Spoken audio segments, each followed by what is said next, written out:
Mark Dunning, it's been 10 days since that Newcastle game. You've all had a bit of time off and you celebrated your 30th birthday at the weekend. How's the time off been for yourself? Yeah, really good, really refreshing. You know, the boys have worked extremely hard since since I took over, and I thought it was really a good time to give them the weekend off to spend some time with their families and let their hair down and forget about rugby a little bit. And yeah, looking forward to them all coming back in this evening. How important is it for you all to have that, not just the physical reset for the players, but the mental side of it as well, for players just to go away for a few days and recharge their brains and their energy and come back, fighting and raring to go? Yeah, it's really important. Yeah, rest is the biggest, formula for recovery. So, yeah, they got a chance to go away and just de-stress and just forget about rugby league for a couple of days. And well, we say forget about rugby league. Most of them will have taken in the Challenge Cup, but just to look at rugby league in a different light and through different eyes. So, really encourage them to spend as much time as they could with their families. And obviously, we've got a busy couple of weeks coming up now, so it's much needed.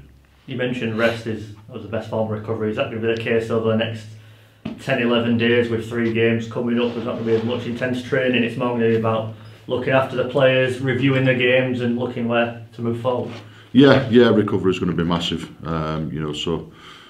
We play Thursday night and then we play Monday as well. So there's not going to be too much opportunity in between that to do anything other than recover, review and then preview going forward as well.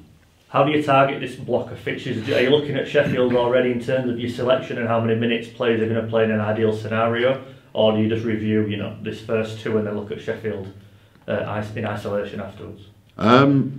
It's really unfashionable, but I think we've just got to take one game at a time. There'll always be an element of decision making based on what's coming, but I think if we start looking too far ahead, we lose focus on what's directly in front of us. So we're focusing on a good Widnes team who are always difficult to beat on their home ground, and then the minute that's over, we'll look at reviewing that and then previewing Featherstone straight away.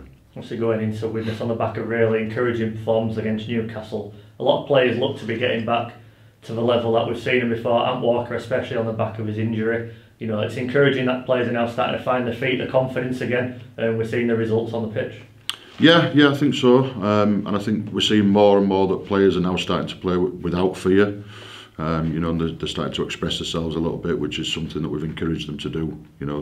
Definitely since we took over. So, yeah, we need more of that. We need to release that fear and just let them express themselves in the way that we know they can do. And when they do that, and when they concentrate, and when they really focus for the full 80 minutes, I think we'll be a very good rugby league team. Widnes a few times this year have put a bit of a cricket score on opponents on their own turf. So, although the league position doesn't exactly show, but they are very good outfitters. I'm sure you're aware. What's the focus for the group heading into Thursday? Is it just looking after yourselves and build up on what you've been doing well, or are you looking at what Widnes do well as well? A little bit of both, Luke, if I'm honest. So we're under no illusions that Widnes are littered with quality.